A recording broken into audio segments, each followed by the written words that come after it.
Ah, les Alpes.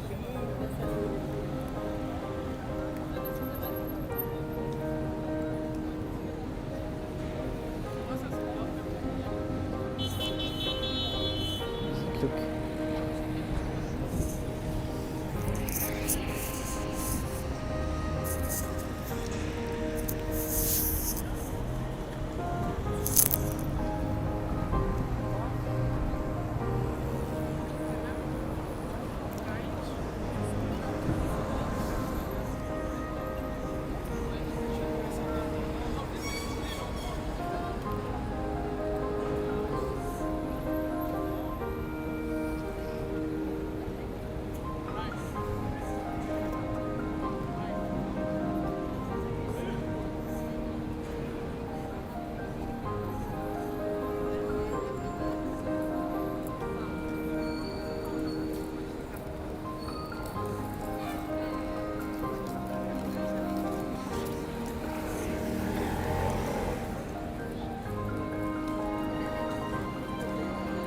Hi everyone,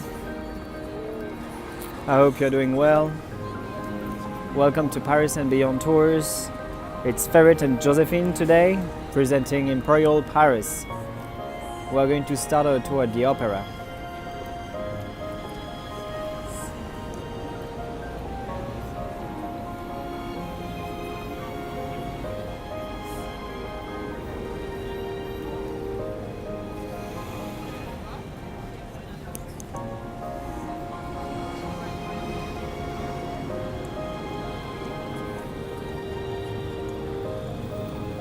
Hey, hey, how are you doing?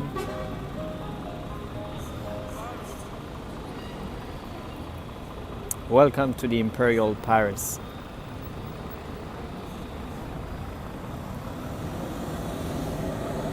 Up. And this is it. This is us.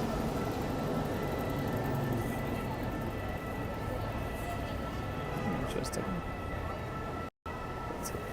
Hi there. Hi everyone. Nice to Thanks see for you. joining us. So it's Josephine and Ferret from Paris and Beyond Tours, and today we're going to go through the Imperial Paris. We're going to tell stories about Napoleon, few of them. It's such an intense history. We're going to start at the Opera, and we're going to finish at the Alexander III bridge facing the Invalides where Napoleon I is buried. So I hope that you enjoy all the video that we're providing to you. Our goal by doing this project of our YouTube channel is actually to keep contact with you and to keep you connected with what's happening in Paris. We have been doing this for about a year now, almost. It's almost the anniversary. Yeah. And it has been the anniversary, right? Yes. So we are really happy that some of you follow us and support us all throughout this year. We really thank you, all of you. And so today, the Imperial City of Paris, right? Let's when get it started. became an imperial city. So, where are we now? We are at the Opera of Paris. This is the Opera Garnier. It takes the name from the architect called Charles Garnier, who designed it. And this is a really important place. This is a symbol of what the Imperial City of Paris becomes. Let's have a look inside a little bit. You already saw a bit of a video, but I want to show you something else. Up. Let's have a look at that. So the interior, it took almost 14 years to build this entire place. It's a lovely building. It's one of the most beautiful buildings in Paris to me. And you can still come and enjoy operas inside. And maybe you have heard of the Phantom of the Opera. So this story of the Phantom Opera takes place inside this building. But who wanted to build the building at first? The man who wanted this building is called Napoleon III. He's the nephew / grandson of Napoleon I. And this is up, tack, zoop, up. That's it. And so he's the nephew / grandson of Napoleon I. Eventually, what's so great is that there was a terrorist attack against him in another opera, the former Opera of Paris. He was scared. More than 100 people died around him. This was terrifying. Italians bombing him because of the political relationship between the two. And he decides to build a brand new opera for the city of Paris. So in 1861, when this happens, it's going to be finished after the Second Empire stopped. In 1870, there was a war between France and Germany. That war ended up in a civil war called the Commune of Paris. And this will take 4 more years to be completed. The architect called Charles Garnier, who finished this building, actually was not even invited to the ceremony of inauguration because it was so expensive that the state has to cover after the Second Empire. When the Third Republic, they have to cover for the cost of this. And they say you costed so much to the French state and to the French taxpayer that you are not going to, we'll have to pay for your own ticket. Can you imagine this? Crazy. So let's start to walk again. Let's have a little look, because the Phantom of the Opera is a story. In 1870, after the Franco-Prussian War, we have this civil war called the Commune, and part of the building caught fire. There were a crazy group of people in Paris who burned the Tuileries Palace, a palace closing the Louvre. They burned the accounting office of France state, right, like Cour des Comptes. They tried to burn Notre Dame, and they also tried to burn the Opera of Paris. Luckily, part of it survived, but rumors had it that the opera had a phantom. Let's have a quick look at what's inside. Look at these amazing pictures. This is one of the staircases of the opera. This is the view from up, what we see right here. You see that, right? These places. It's so lovely. In between the shows, right? And you can see people are actually waiting for the show right now. They're going to get in soon. The shows are starting again. The operas is starting again. And so there was a rumor of a fire starting in the opera, of a phantom in the opera after these fires. The thing is that in 1896, during a representation, there is a woman called Chaumette, who is a lady, owner of a boarding school, and this was her first representation, the first time she went to an opera, and there is a fire on the ceiling of the opera, and a counterweight of one of the chandeliers crashed onto her. The chandelier fell onto the stage, and she died on the spot. There is a journalist called Gaston Leroux who started to get inspired from this story. He's writing about the story of this dramatic event, and he started to write a little story of the Phantom of the Opera, which inspired later on the opera that we all know, the Phantom of the Opera. So the story comes from here. Up, let's move on.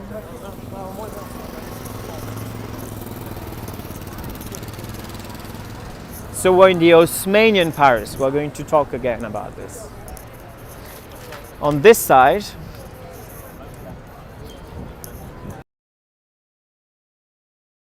you see that ramp over here? This is really important because the opera is meant to be an imperial opera at first. We're in a business neighborhood, so you can find many tailors actually in this neighborhood.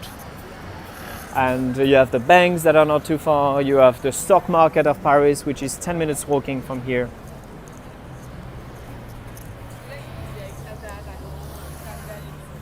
So when you walk around here, you have this part that was supposed to be the private access of the opera to the emperor. So the emperor would come with his carriages and would only get off his carriage. So the carriage would go up, get inside this door, and the carriage would only open for the emperor inside the opera.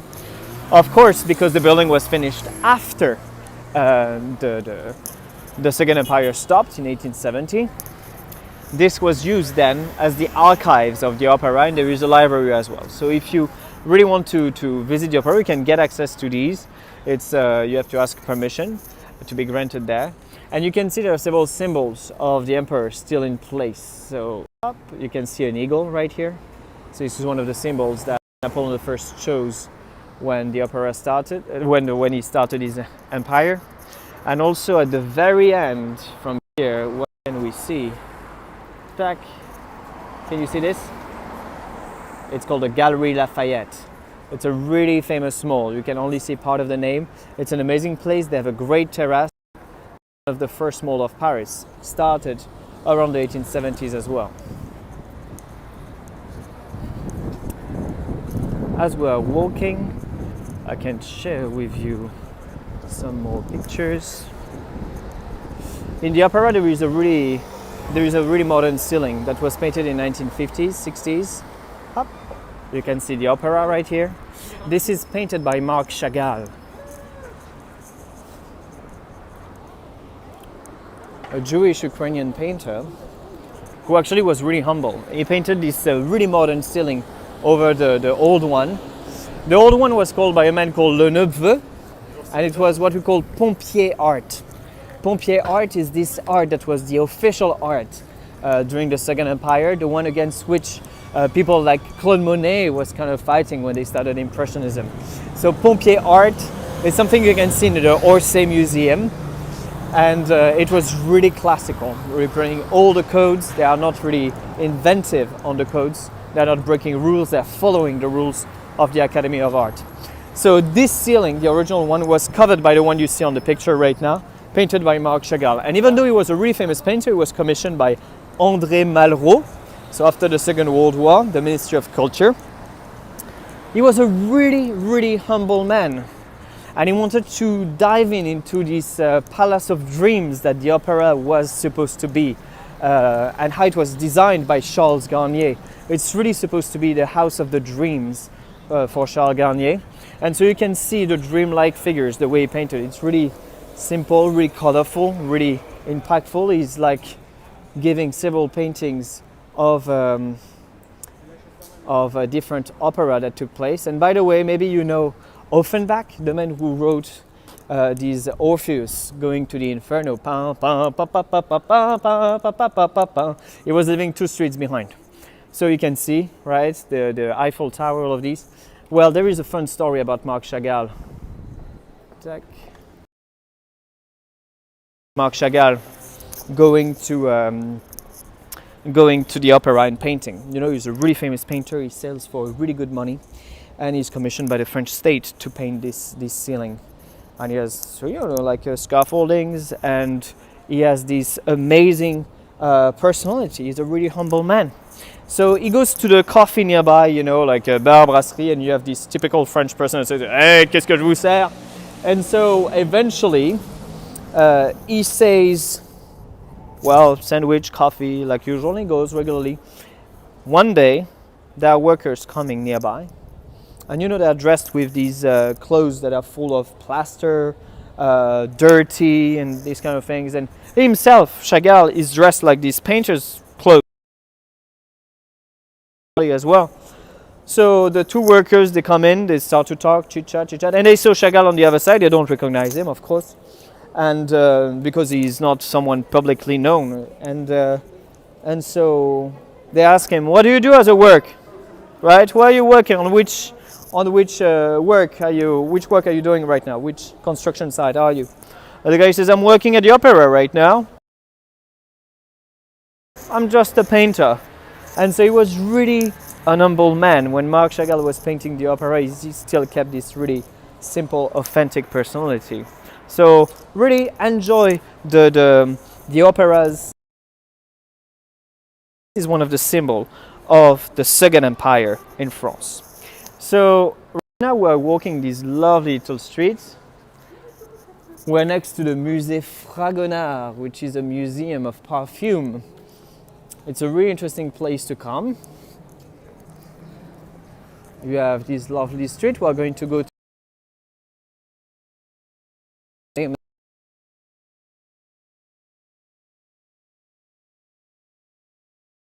on his Pegasus.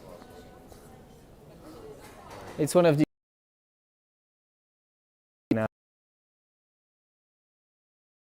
theaters, the FNA.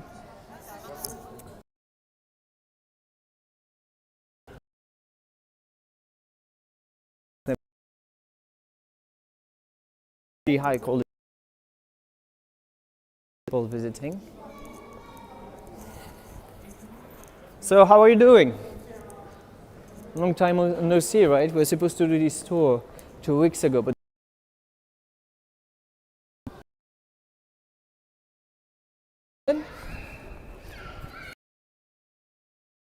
towards to what we call the Grand Boulevards, we have what we call a lot of like the Grand Boulevard. We have a lot of theaters.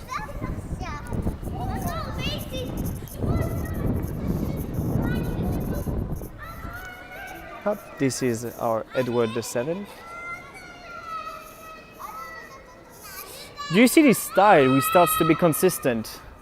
Even though this is built in 1910-11 when they actually designed, two entrepreneurs actually designed the streets, started to develop the neighborhood for business at the first floor, companies on the second, the third. But it still follows the same style. The Imperial Paris is a display of imperial wishes. Paris until the French Revolution doesn't have too many openings.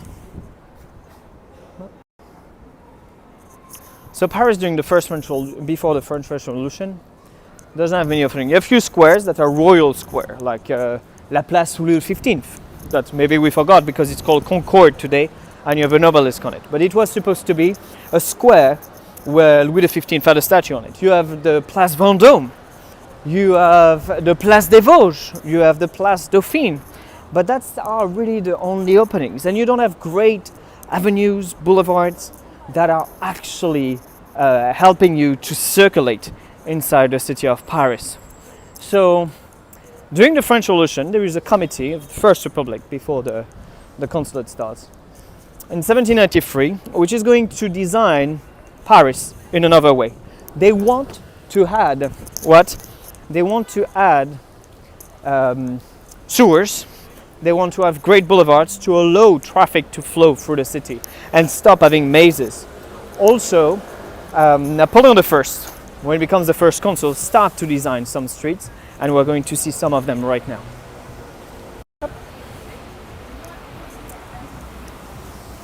We're on one of these huge boulevards. It's called the Boulevard des Capucines. You see this column? It's called a column Morris. M-O-R-R-I-S, from the name of the designer of these columns. Really famous in Paris. It's where you put commercials. In the past, you used to be able to open them to turn on the gas enlightenments of the city, which has changed, of course. On the left, can you see this? At the very end, you have the Opera of Paris, and this is the Grand Hotel Intercontinental. Actually, just earlier today, if you saw our stories, we were at what we call the Café de la Paix, where Zola, or even later, who is called Ernest Hemingway, would come actually to have drinks, or Chanel as well. Now, we are going towards the Rue de la Paix, the Peace Street. So we're on one of these boulevards that has been opened in the old Paris.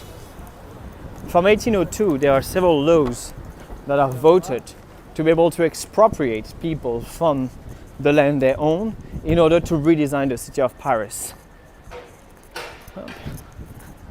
The American dream stays in Paris.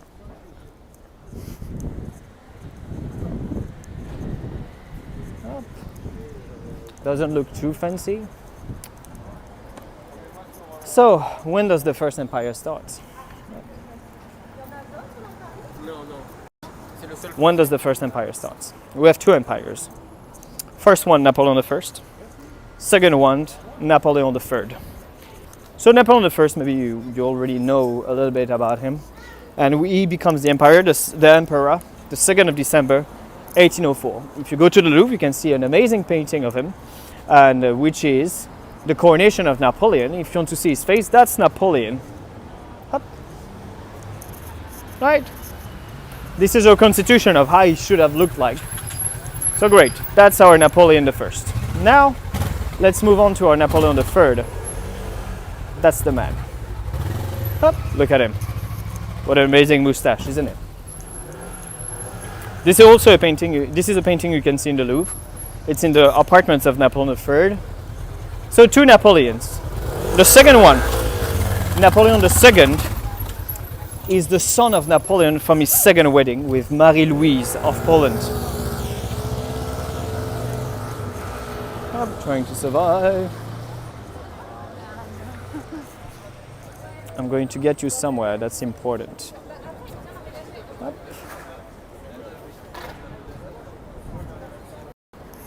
Up, where are we now? We're on Rue de la Paix. And if you look a little bit, you have these fancy shops like Chanel, Poiret, right here. Up. Several of these important shops around. This is actually Rue de la Paix, the most expensive street when you play Monopoly in France.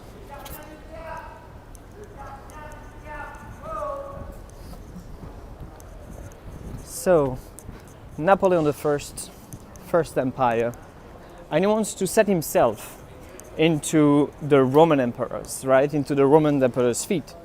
When you look at him, and when you look at statues that he made of him, sometimes they look like Julius Caesar. So he really tries to make Paris a second Rome.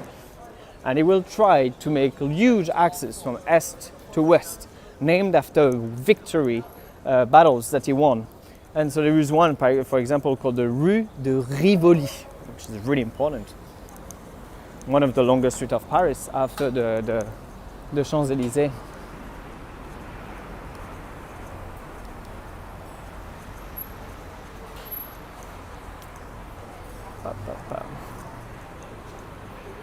Why am I taking you now? I want you to see the perspective that these buildings are creating. So when you look at this type of building, what do we see?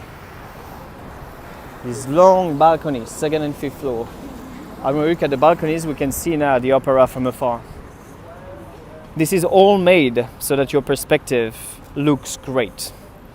Right? You have these parallel lines from afar that create a sense of stability. Look at the other side, you have got the Louvre. And look at these powerful lines of balconies. These balconies are used for several purposes. These were built between 1852 and 1870. So this is the dates of the Second Empire, started by Napoleon III. And so what about this empire? Napoleon III took the power as an emperor when he was elected president of the Second Empire, of the Second Republic. In 1815, he has to escape. When Napoleon I, his uncle, is defeated and is exiled into Saint Helene for the next 6 years of his life.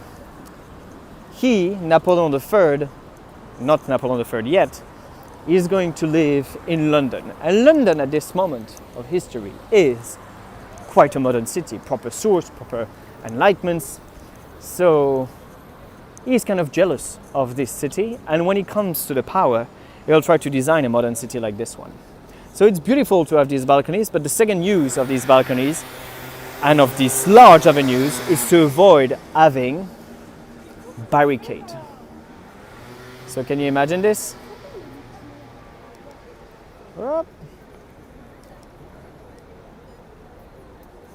That's it. So it's to avoid barricade. Where does that word barricade comes from? The word barricade comes from barracks, which is the same word in French, une barrique. And so you just have to put several barracks in a tiny street. Imagine that a lot of streets in Paris, you can just touch both walls with your hands. So it's really narrow streets. And so the goal of these streets is that they are too wide now to allow any barricade. And if they are, anyway, you can just come with your cannons and shoot at it. So really interesting. We have large streets, and these balconies, in case you still have a barricade there, what's happening? You can still send soldiers over the balconies to shoot over the barricade. So it has several purposes. It's beautiful on one hand, creating these really wonderful perspectives. And on the other hand, it provides a defense system for the official armies. So what are we looking at now? We're looking at the Banque de Paris, des Pays-Bas. Nice. But this used to be a city hall. Right? You can see two panels about this. This one. What does it say here? For all fans of Napoleon. Mairie de l'Ancien 2e arrondissement, où fut célébré le 9 mars 1796 le mariage du général Bonaparte et de Josephine de Beauharnais. Is she called Josephine of Beauharnais? This is the name of her first husband. She is a divorced woman when Napoleon married her, and she was married at the beginning to Alexander of Beauharnais, who was beheaded during the Terror regime. Look at this. So this is where, in this place, where Napoleon I actually married Josephine. Sadly, they will not be able to have any children. So, and for this reason, and for the fact that Josephine doesn't hang out really well with a mother-in-law, with a family-in-law in general, they will have to divorce. And Napoleon I is going to remarry.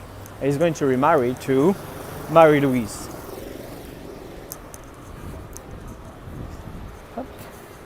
Now we're going to go back to the Rue de la Paix. But before, I wanted to show you something.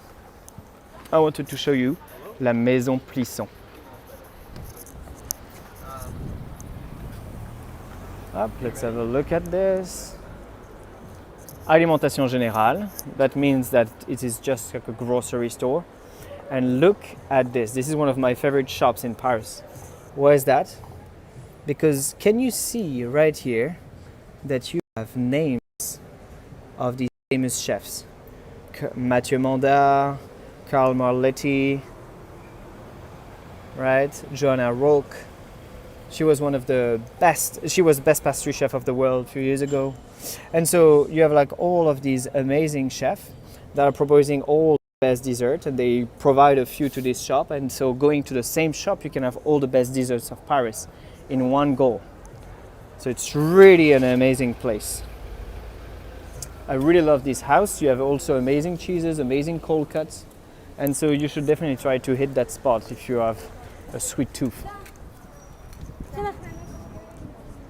So Maison Plisson.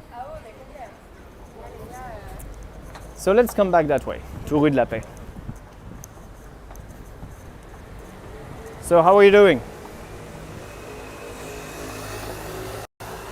So far so good? So what's Imperial in this Paris so far? The Opera, really important place. And also wedding of Napoleon, right? But how did he meet Josephine? This is something we're going to see in front of the church a bit later. Right now we arrive at Rue de la Paix, which is also a street that was opened by Napoleon I, and which links what is going to become the Opera, the square where the Opera is going to be built, to what we call the Place Vendome. La Place Vendome is a really interesting square because it has changed identity throughout history.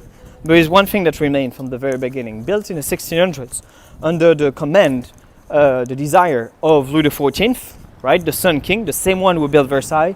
The Place Vendome has one rule. You have to be a high-end jewel maker to actually open a shop on Place Vendome. And speculation went so far at the beginning, like not too many people come.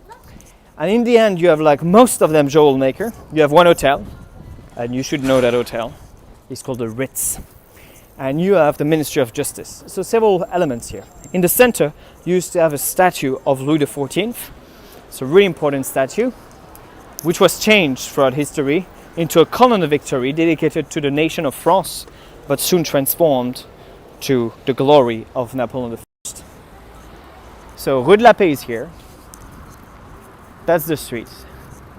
And I want to show you a picture here because fashion is also something. You know, Paris as a capital of fashion is starting in that street. There is a man called Charles Frederick Worth, who is an Englishman who came to Paris and started the first fashion house. These two buildings here were really important because you had one next to another, Jeanne Paquin and Charles Frederick Worth having their shop. Today there is the Park Hyatt and IVC Schaffhausen.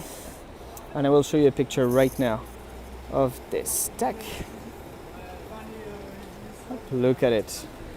Is that beautiful? So the column is at my back. I don't show it to you right now. On the right side you have when the closing time at Jeanne Paquin, so when everybody stops and gets out of the shop, all of these ladies are the one some of them are like just the sewers, right? The lady was sewing for Jeanne. Up. And another one which is really lovely, right? You have the facades of these tailor shops. There is another. There is another great couturier who settled around here. You may know her name. She's called Coco Chanel. She lived inside one of these really important hotels called the Ritz on the Place Vendome. So this is the most luxurious place of Paris. Look at these fancy brands. Charvet, Bulgari.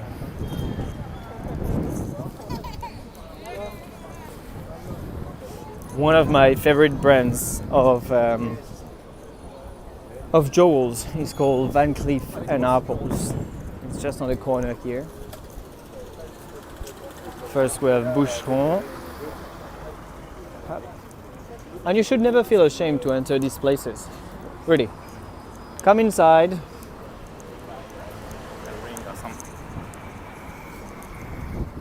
Up. My favorite house is in this corner, Van Cleef and Arpels. Look at it. And they have really a way to embrace the stone into the metal that's really special. It's called the Mystery 30. Let's look at them. Closing time. Amazing jewels. This is the Alhambra collection.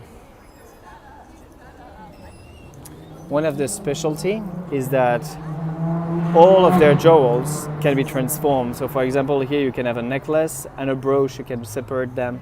It's really something special. Of course, you have Chanel.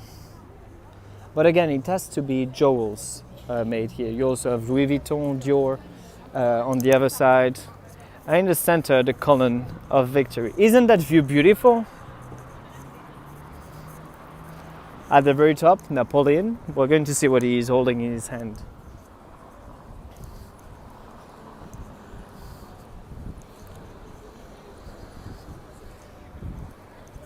Can you name me a battle that involves Napoleon inside? Normally, most of you are going to give me the name of Waterloo, right? Waterloo, na na na na na na na. Right? But the story related, told on this column is actually the Battle of Austerlitz.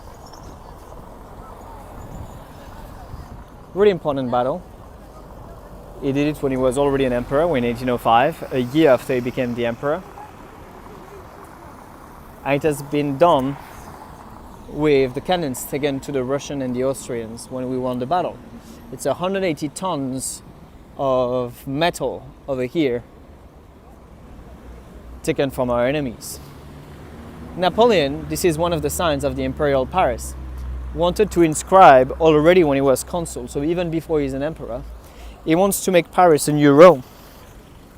So he's building his column, and if you have been to Rome, there is a column that looks a bit like this. Maybe you know the name of. It's called the Trajan column. Trajan column. The statue has changed several times, and they melted the statue at the top to make the statue of Henry IV, which is on the Pont Neuf that we may have seen on another of our tours. And then it was used back to the statue of Napoleon, which then has been put inside the Invalides. So it's a really complicated story. In 1871, during the riots of the Commune, of the civil war taking place in Paris, we took it down, and a famous painter called Courbet actually had to pay back because he's the one at the origin of this taking down of the statue and the column. Look at this. This is how it looked like. Pop. Not too good, huh? Napoleon taken down. There is something about the Napoleonic heritage that we can see directly on this square. So you can see I'm going to approach the Ministry of Justice. something that's interesting, whenever I'm talking about the size of the Eiffel Tower or of anything, especially to people coming from England or to North America, it's always like, what do we do, right? Shall I talk in feet or in meters? In France, we had the same issue, right? And this is one of the few original meters. There were 16 of them put within 3 years all around Paris. And the goal is to give actually a precise measurement to everybody. And the same thing goes for the kilos, and it's like a precise measures that everybody can follow. Otherwise, in France, you had several ways to measure and several ways to weight. And because of that, people were cheating on each other on the exact price of things. To unify French and the French commerce, we decided to adopt the meter. People would come here with a little rope to measure this, right? Which is a division of one of the longitude of Earth. So it's a division of one of the longitude of Earth. And so thanks to this, right, we can all have the same measures. People will literally come here, touch the meter with their wire and measure it, and then be able to compare with their stuff. So now we have the Ritz just nearby, next to the Ministry of Justice. And even though you have the Ministry of Justice in that square, there is frequent theft inside the jewel shops or inside these hotels. Django Reinhardt lived there, but the most famous person who lived inside this place is Coco Chanel. So there is even a suit named after her, La Suite Coco Chanel. She lived inside this place. She had an apartment like 2 streets away, which is Rue Cambon, and she would be able to go from the back of the hotel towards there, right? Just walking through corridors and service staircase, not being seen by everybody, and so it wouldn't take her too much time, and she was in the secrecy. But the apartment that she had on top of her shop was not really in use. There was not even a bed. She was really sleeping in the Ritz hotel, and she lived inside 34 years inside the Ritz. She even said to many people at the time, the Ritz is my house. So you can go today to rent one of the rooms actually, and because she lived so long inside this place, I can actually rent. I mean, it's still La Suite Coco Chanel, right? It's the 302. The thing is that it costs between 18 and 20,000 euros at least to get in, depending on the peak season. The price goes to 25, 27,000 euros during the fashion week. So it's crazy, you can still rent it. And why is it so expensive? Because she designed this room herself. She's the one who designed all the furniture. Everything comes from her house almost, because she lived there for so long. Right. Look at it. Doesn't she look great?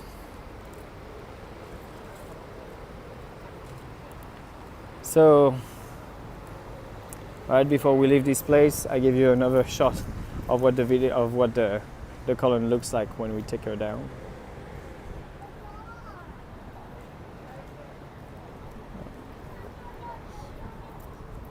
Right. You can see the barricades of the Civil War when it took that place down. So not everybody agreed on the imperial designs, but it still made during the Second Empire a huge effect on the safety of people, supposedly, and it made a huge effect on the clarity of the city and the beauty of the city. From a minute to another, right, which was the exception, just like here, Place Vendome, a royal square started by Louis XIV, became the norm in the city.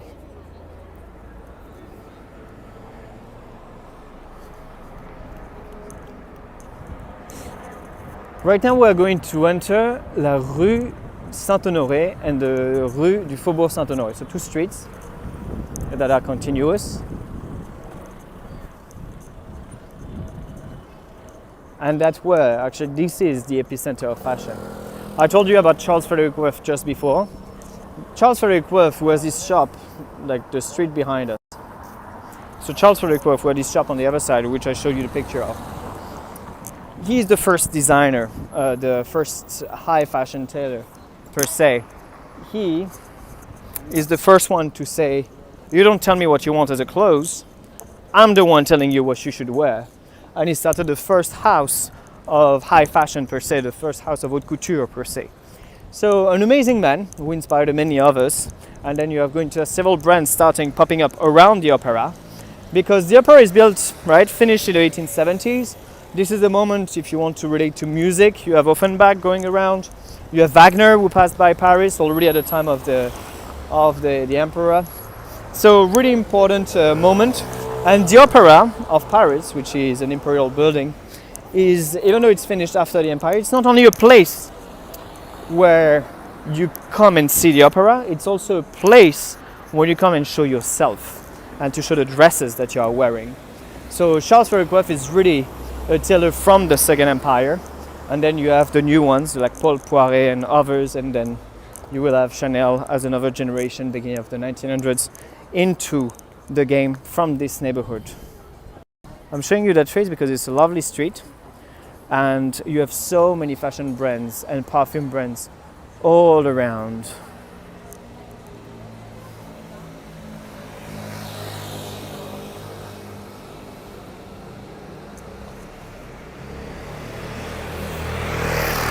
Stella McCartney.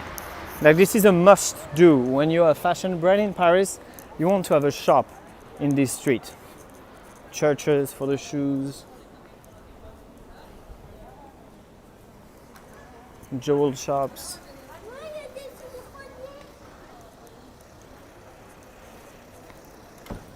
And we're going to arrive really soon into a church that's important. It's called the Church Saint-Roch.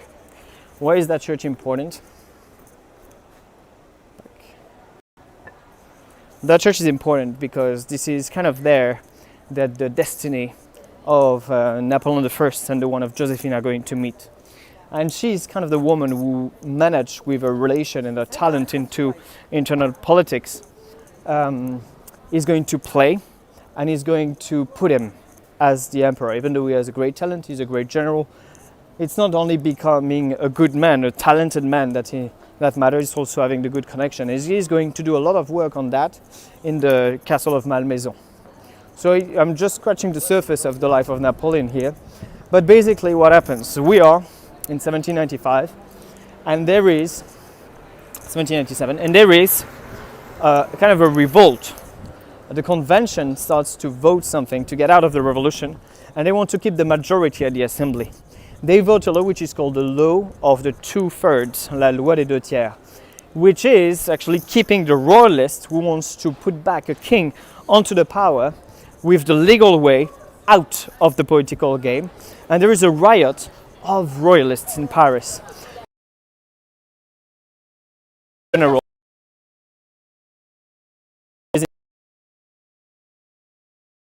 next to the Latin Quarter actually is defeating that riot in front of a church we are going to see in 2 seconds. That church is called the Church of Saint-Roch. So we are right here. And by the way, when we are here in Paris, so it's a lovely street. You have several. We are in front of what we call the Marché Saint-Honoré, which is not a market anymore. And in that street, you have few brasseries like this that are really quiet. You are one street away from the Tuileries garden and the tourist shops. And you are still on Rue Saint-Honoré. So the fashion street, you can see Saint Laurent and other shops. You should come here. Chantal Thomas for the underwear, Joe Malone, right?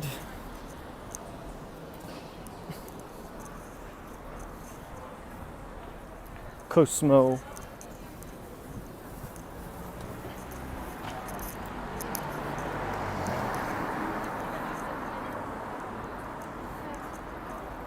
So, what's happening? After this riot that takes place in front of the church right here, Napoleon, who is in charge of part of the police here as well, is going to forbid the nobles, the royalists, to bear the swords of the swords that they usually bear, right? Nobles are disprivileged to have the right to bear weapons.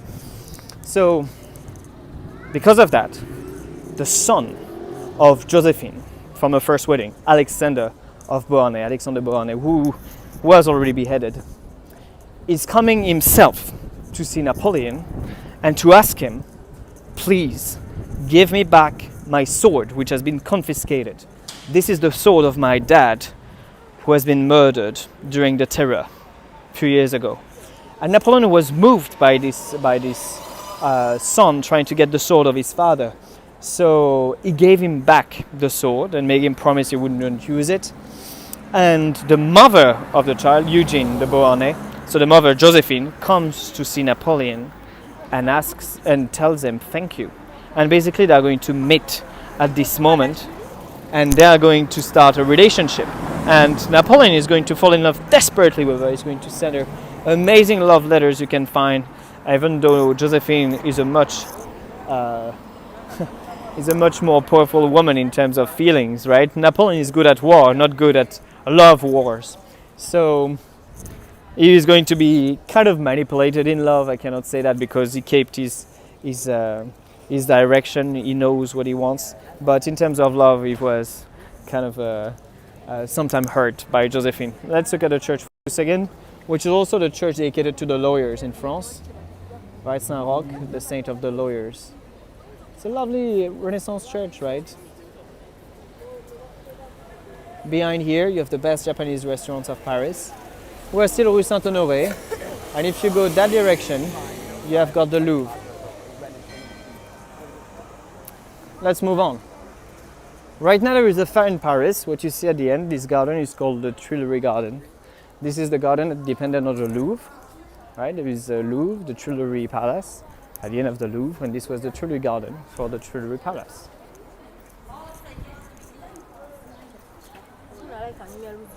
Pardon. So how are we doing? Any questions so far?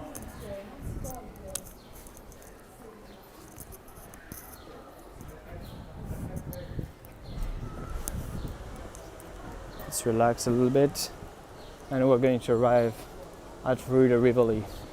Everybody wants to party again.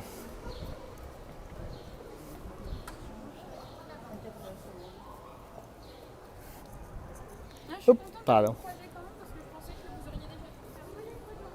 So we're in the street that was designed during the First Empire, even though it was not finished during the First Empire, which is called the Rue de Rivoli. And it has amazing arcades. This was meant to give a straight line from east to west.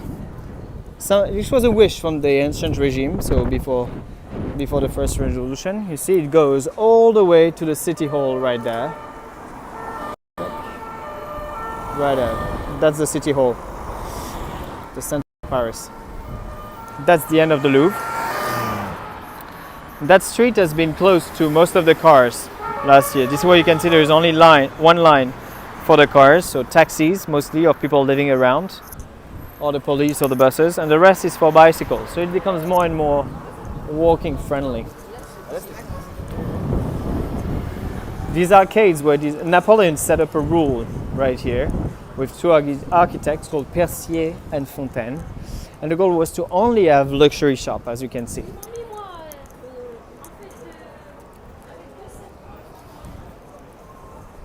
We have a famous hotel which is called Le Meurice, where the Germans during the Second World War, where the Wehrmacht actually choose as a headquarters. So look at these arcades, aren't they beautiful? This is supposed to look like in Rome, right? This is a wish of Napoleon to anchor Paris into a capital of a new empire.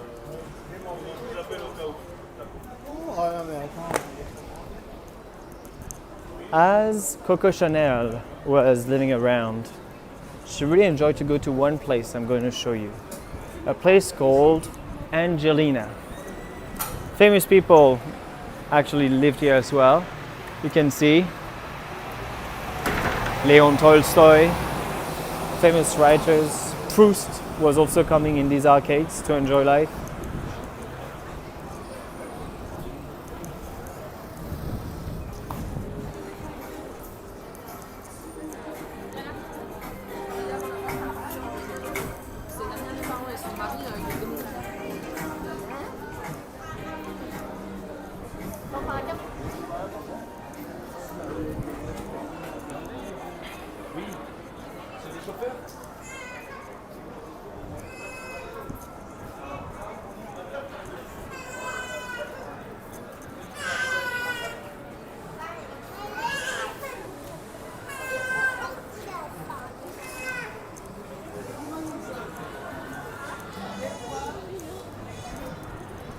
Life is coming back to Paris, as you can see.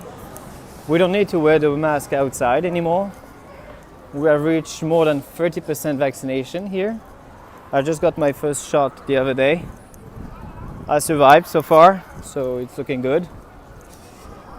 And so I hope we're going to have an amazing summer. If you want to travel here, you just need to do, when coming from the US, you just need to do a PCR test to come back. And if you are living in Europe already, you don't need any PCR test to come back to Europe. This is the Brighton Hotel, 4-star, but we aim for more. Bonjour. We are aiming Angelique of the 20th century, 19. We have these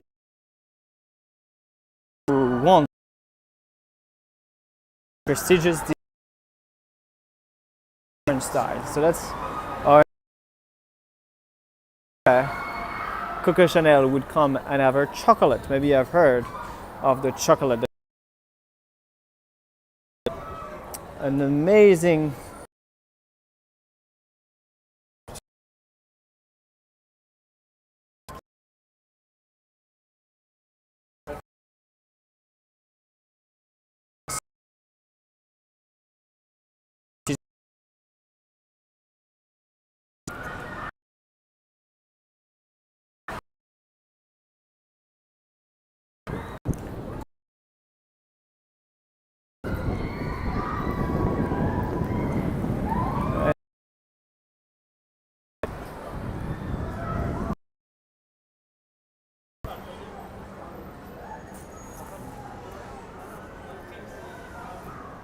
Look at this beautiful line.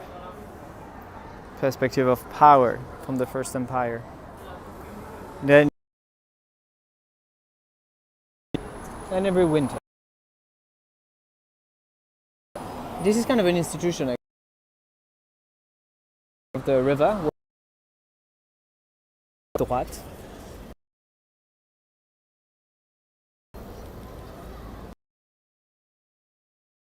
Northern part of Paris, and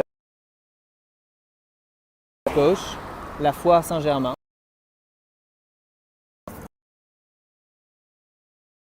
This garden.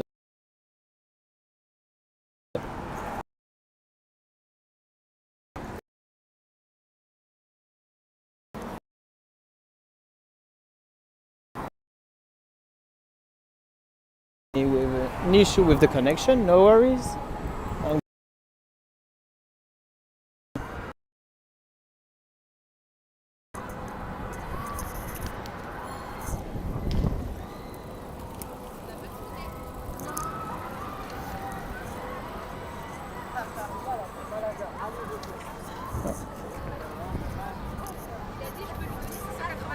Also, you see that building under renovation. This is where the Embassy of Texas used to stand.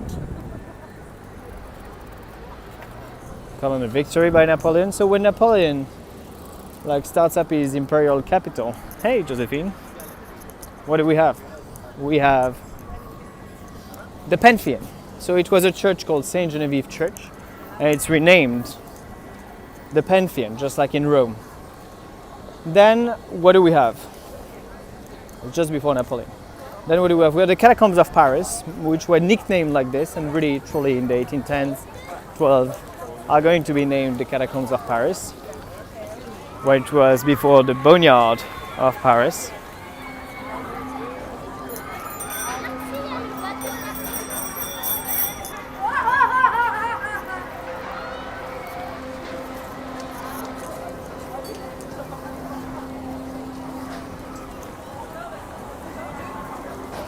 Then we have the Column of Victory, just like in Rome, again.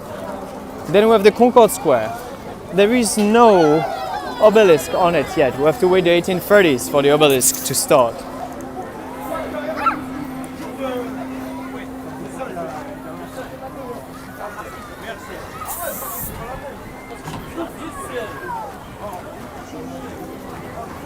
You actually can read the comments. We have a very lovely comment from Angela saying that you are giving a lot of details of the history of the places, and it's very impressive. Thank you very much. So we also propose these tours in person. It's much easier for us actually to do it in person, to walk around like this and to explain the histories. It's a hard exercise for us to do these videos. We're much more used to have a human contact. This is why actually we use program to keep a certain contact. But you can go on our website and actually look at the tours. I'm building up the website right now, so it's still in a work in progress. But we are offering all the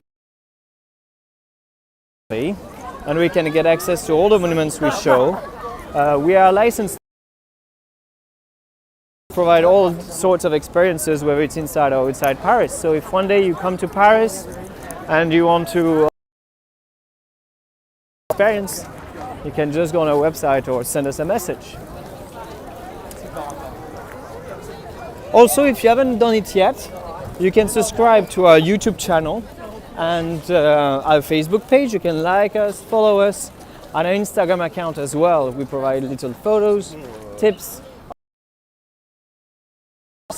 And if you want to support us, Josephine actually set up a link that you can send us a tip to Josephine and I to continue to do what we love to do with you, for you, which is giving these tours.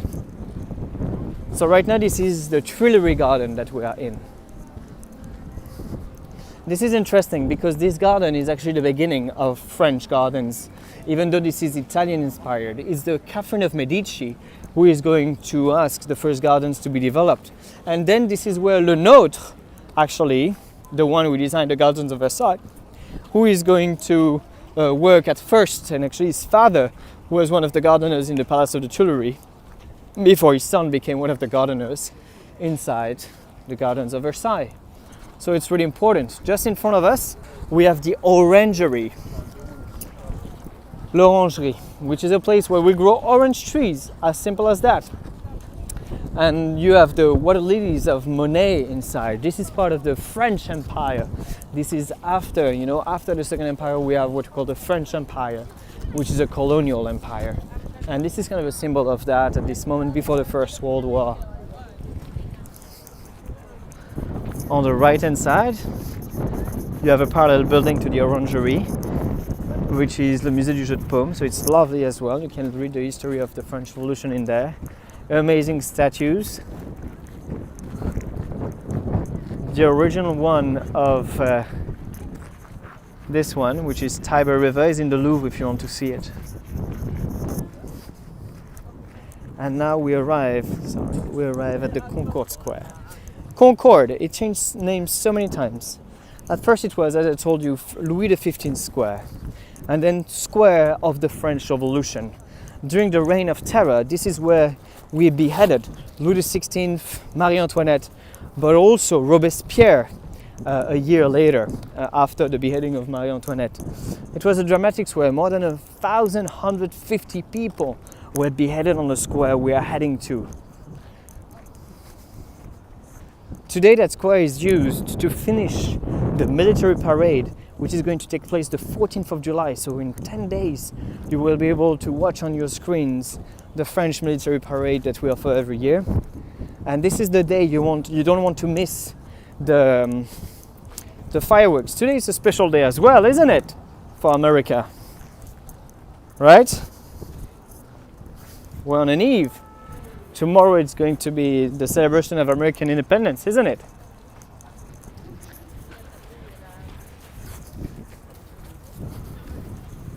So look at the beauty of this.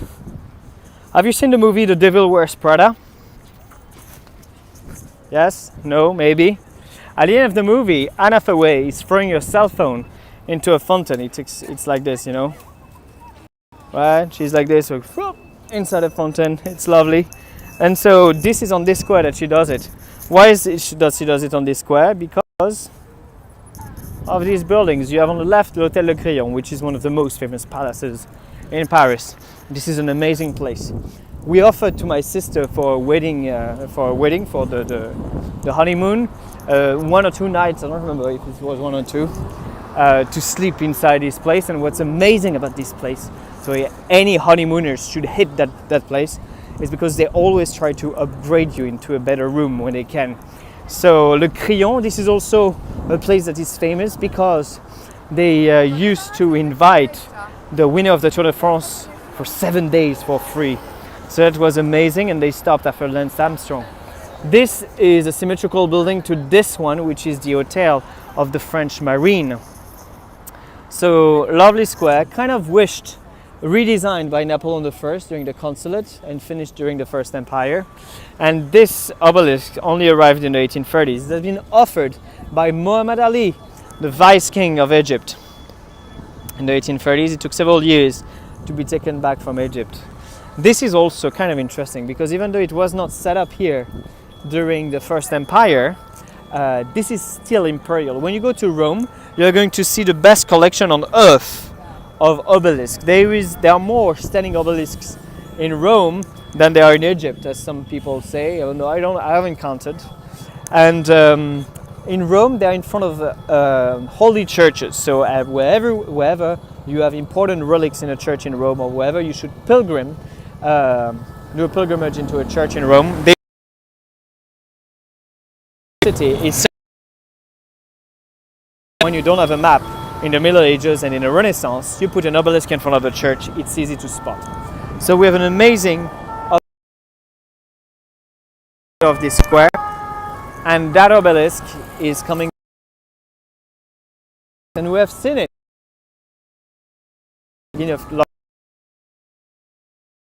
We have a huge fan of Egyptology, and we were there where the second one stands. This is for Ramses II.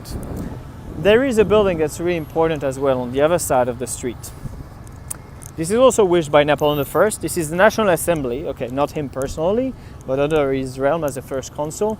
The facade of the National Assembly, the building that you see over there, answers the facade of another building we're going to look at right now, crossing the street.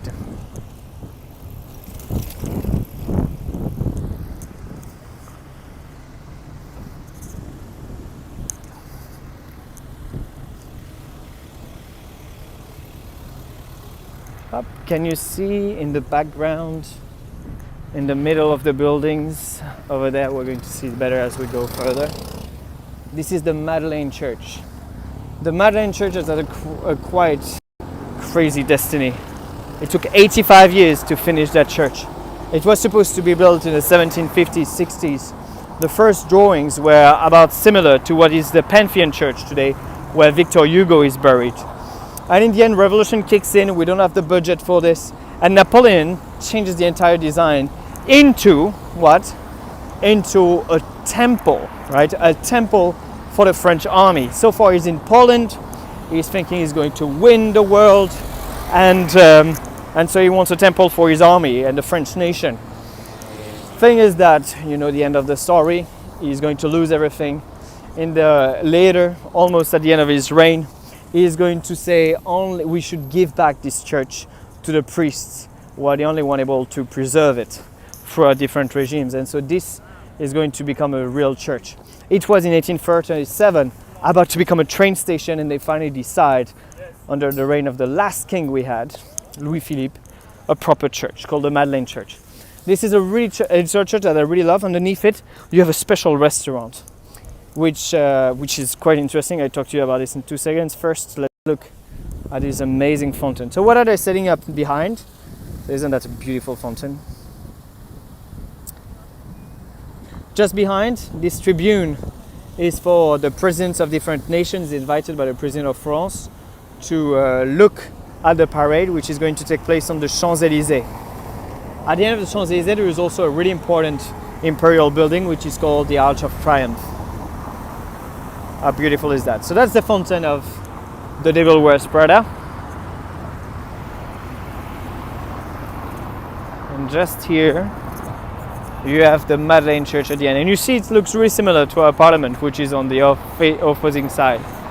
So the Concorde Square is at a crossroad between north over there, and south, and east and west. So it's really the crossroad of Paris.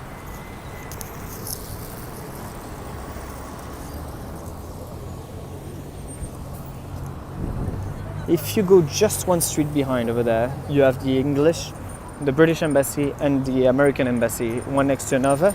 And if you push a tiny bit further, you will be able to see the Presidential Palace of France.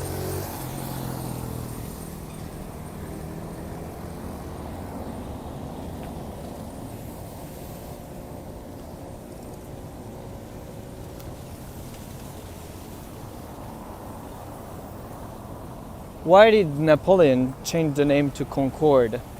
Because as I told you, 1,150 people were beheaded there. And the goal was to unite and to appease the French, whether they were from Republican side or Royalists or Imperialists. See the French flag over here? And in a few days you won't be able to even get close to this place. At the very end, this is what we call the Invalides, and we'll be able to face that building.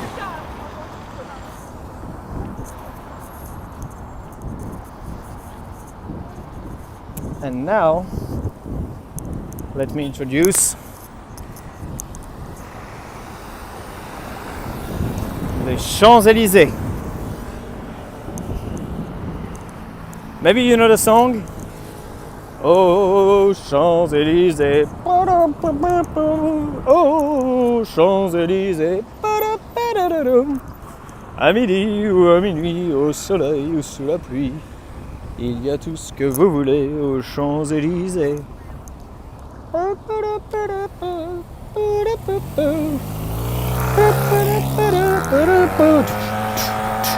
So what's at the end?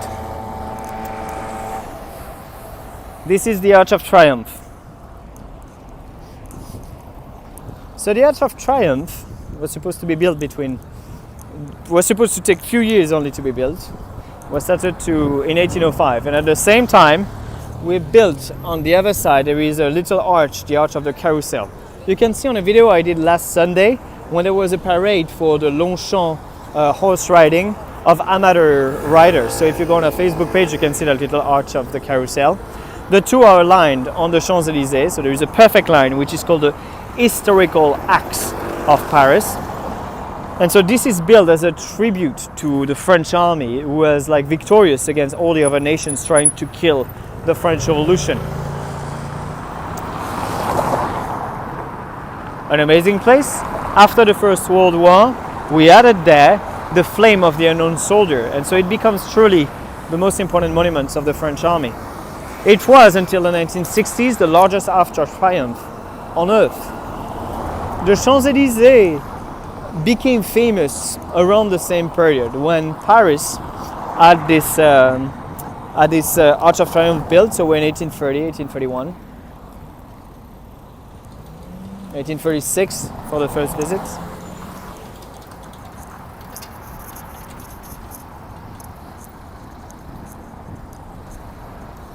And this is the longest avenue of the world, supposedly, about 1.5 miles, 2 kilometers, to go through the Champs-Elysees. Driving here is quite interesting. As you can see, they remove all the lights in the center of the avenue because the army, the tanks, are going to go through this. You can also see the marks on the floor, and these are the marks so that the army can walk according to several paths.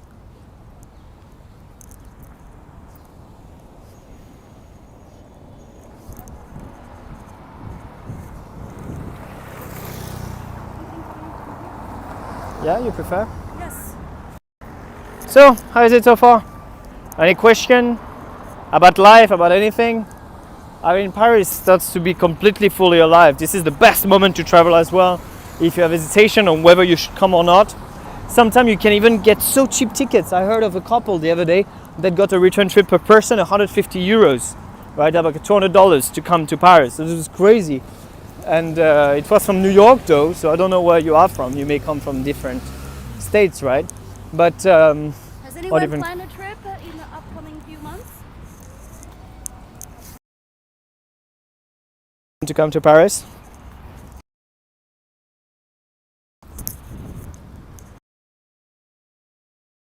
Champs-Elysees. Hop. Check. Now we are heading towards the Grand Palais and the Petit Palais.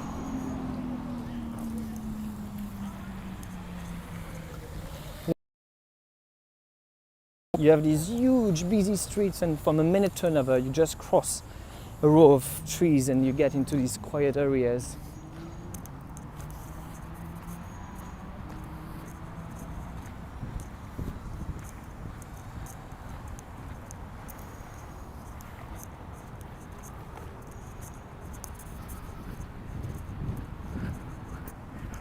I will show you one of my favorite restaurants. I want to invite Josephine, so I haven't told her yet.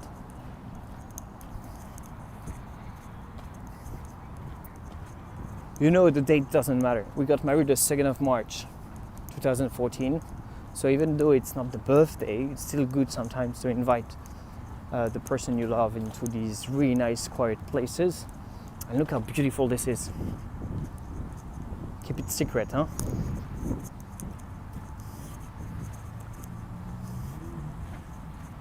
Doesn't it look heavenly?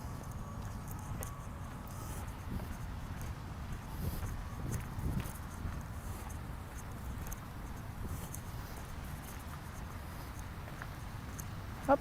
We are on the Pavillon Le Doyen. From earlier on, we had a question from Cynthia about the obelisk. Yeah. If you can give more information about the Egyptian obelisk. So, what information do you want to know, Cynthia? Because this obelisk was carved. So it comes from the temple of Luxor, and it links the temple to it links two temples together, and you have the Hall of Lions in between. The second obelisk is still in Luxor today, and it was brought back in the 1830s, offered to France. 60s more likely, but it's 3,300 years old original. With the achievement of Ramses II. No, because the king who who put it back up. The king who put it back up is called Louis Philippe.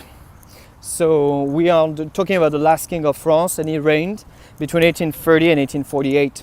So this was kind of a partnership between France and Egypt.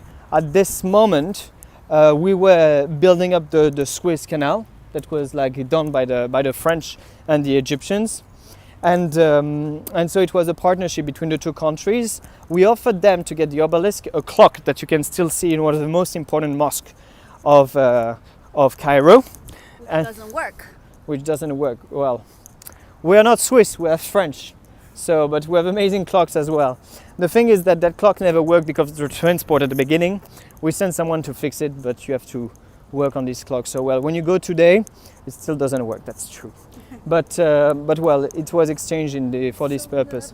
The golden top of this obelisk has been put during when Jacques Chirac was still a mayor of Paris, in order to preserve the obelisk. And today is a bit cracking. We're measuring the cracks because it was not meant to be in this weather. Even though it's granite, granite can also decompose with time. Yep. What else do you want to know about the obelisk? Right now as we walk. Yes, question from Violette. Where are we now? So right now we are at the edge of the Champs-Elysees. So the Champs-Elysees, you see where the cars are going through. This is the Champs-Elysees, and we are really next to it. In 1900 there was a World Fair. So we're not talking about the First Empire, we're not talking about the Second Empire. We are talking about France as a colonial empire. We're in 1900, and there is the most important World Fair that ever took place in France. In a few weeks, our friend Will is going to give us a tour of what could have been, what was the World Fair of 1900. This was the most important universal exhibition that ever took place in France. Do you know what a World Fair is? Anybody? So World Fair is a huge exhibition, basically to show your muscle in terms of industry, architecture, art, any types of topics. Every country is invited to put pavilions, and you put your city as an international city. You have had World Fairs in Paris, in London, in Philadelphia, in Toronto, in Seattle, everywhere around the planet, in Milan, in Singapore, several countries in Italy, in Hungary. So World Fairs are really important. And what you can see right now is what we call the Grand Palace. Well, it's under renovation again. The Grand Palace is a really interesting building built for the World Fair of 1900. We cannot see it. It was used during the shooting of the movie, the last Tom Cruise, the last Mission Impossible, Code Apocalypse, I think, something like that. And so you can see Tom Cruise landing on the top of that building. Every winter, this place is transformed into an ice skating rink, which is the largest ice skating rink on Earth. And from time to time, they also organize the Champs-Elysees American Movie Festival, and they put muscle cars inside this place to just do a drive-in. Basically, you put your car and you watch the movie. There are temporary exhibition. Fashion Weeks takes place there. There is a runway, and the FIAC, the International Contemporary Art Fair, also takes place in the Grand Palais. But as you can see, it's under renovation. So what am I showing you now? I want to show you my favorite palace of Paris, which is this one. Isn't that beautiful? Let's zoom out. Look at this. Isn't that the most beautiful palace you have ever seen in Paris? This is what we call the Petit Palais. The people in front of you are actually queuing for a temporary exhibition.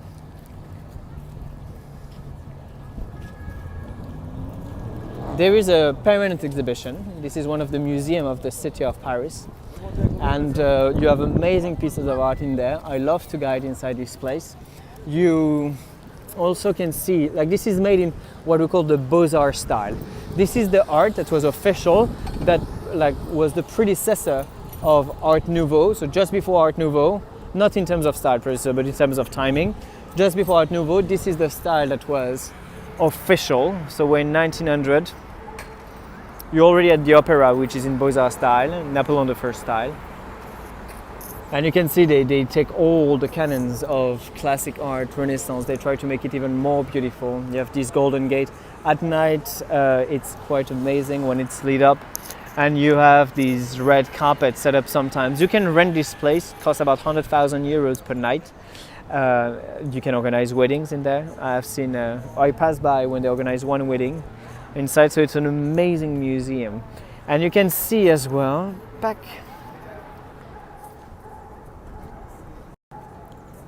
Can you see that? There is a little boat in the center right here. This is the symbol of Paris. And over there, if you go to the top, up, you have a lady holding a ship. And that's also a symbol of Paris. So quite a beautiful building. So now, we're almost done with this tour. I'm going to show you two more monuments of the city. Any more questions, by the way? Sorry? Any questions? No. How do you like it?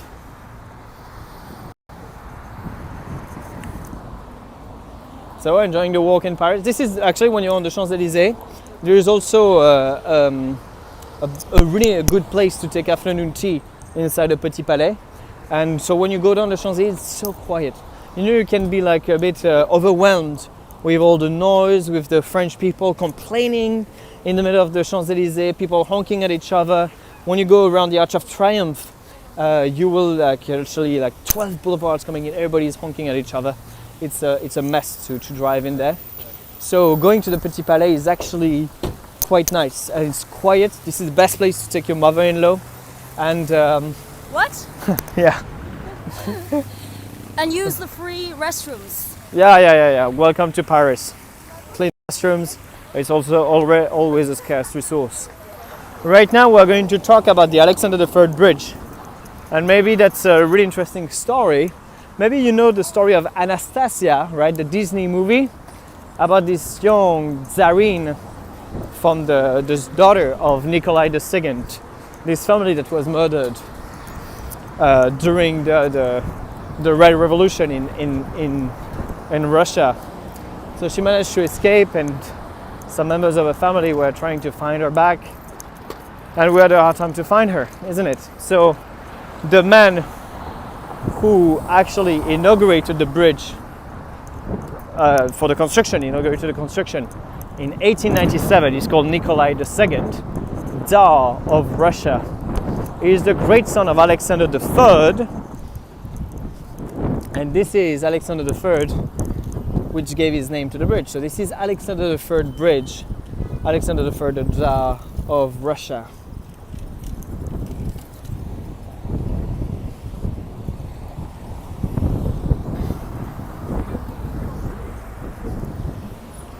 This is one of the most romantic bridges in Paris. And we're going to see a bit of the sunset up with the Eiffel Tower at the end. Isn't that beautiful?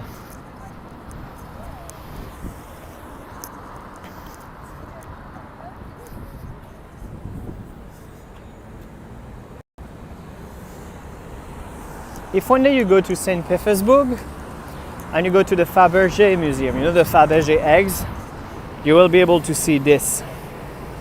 This is where we went last year, right? Look at this. Very nice Fabergé egg. And when you look at this carefully, you have the detail of it, which is that. Up, can you see this thing? Up, this is the bridge that we are walking on right now, on this Fabergé egg.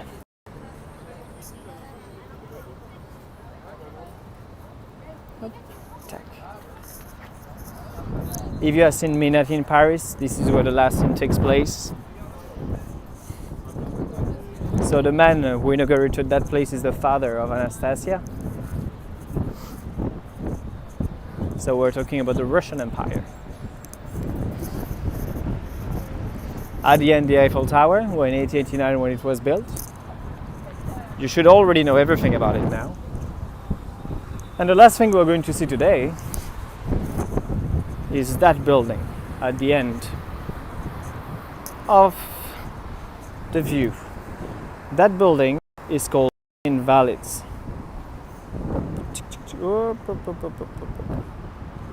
And that's where we end the tour, where the body of Napoleon I is resting in peace today.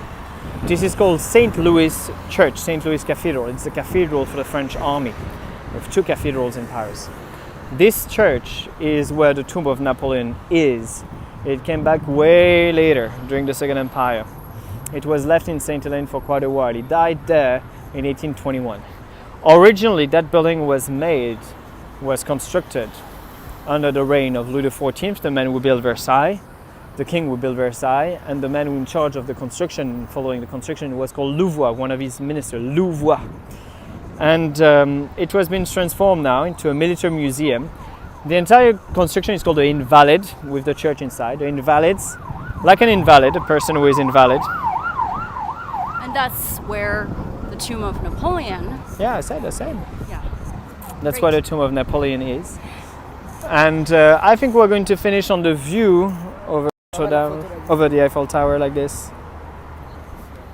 So I hope that you enjoyed this tour. If you have any questions, that's your moment.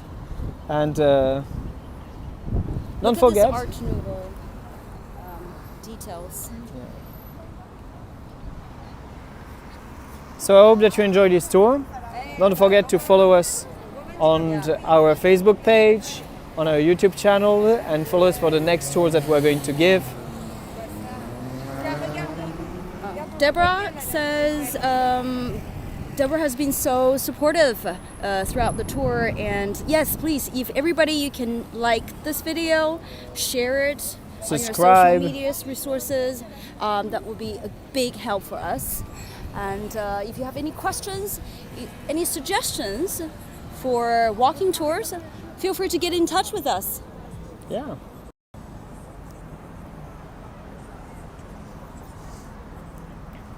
we have the view of the Eiffel Tower. So thank you for all your comments. Thank you for all your appreciation. Again, if you want to support us, to help us continue our activity, you can. There is a link for this. And otherwise, we are here. We are open to any suggestions. If you want to send us a request of doing a special tour. I know some of you wanted to have a tour dedicated to Napoleon only, and maybe we're going to write more posts about this. There are amazing exhibitions about Napoleon these days. One in the Invalides, one at La Villette. So much so that some carriages are shown, like some artifacts. Great deal of information I've been given there. So we're going to write posts about Napoleon. If we don't see each other before tomorrow, I wish to all the US citizens an amazing 4th of July. And maybe we're going to see each other for the 14th of July. Josephine and I are going to cover that day, whether it's the military parade in the morning, or it's going to be the fireworks around the Eiffel Tower in the evening. They're preparing so much of a big deal of the fireworks. It's going to be amazing, I hope. And after this month of lockdown, after everything that happened, it's really nice to see that a lot of you are still following us and keep in touch with us. Thank you very much to all of you for the message that we receive. And maybe see you next time. Right now we're going to start walking towards the metro, I guess. If you have any questions, you can write it down. It's fine. We do have a question about the map of our tour. We can work on that definitely afterwards. Yeah. We can make a Google Yeah, we route. can a Google route, and we can give you. Yes, you can send us an email. You can just write at parisandbeyondtours@gmail.com, and we'll be able to send you a PDF. I think we can do that, a little PDF with the map on it, and that's going to be easy if you want to have more information about the route we took. Also, if you want, we can give you a private tour about this. Usually when I give private tours, we go and stop at several pastry shops, or we go inside the jewel shops as well to show some specific pieces that were worn by Josephine or by Marie Antoinette. So it's really interesting to come with us. Not all the accesses are open just like this. And but if you need more information, definitely just send us an email, and we'll make a pleasure to answer you. So bye bye everybody. It was really nice to see you again. Have a great weekend. See you next See you next time on Paris and Beyond Tours.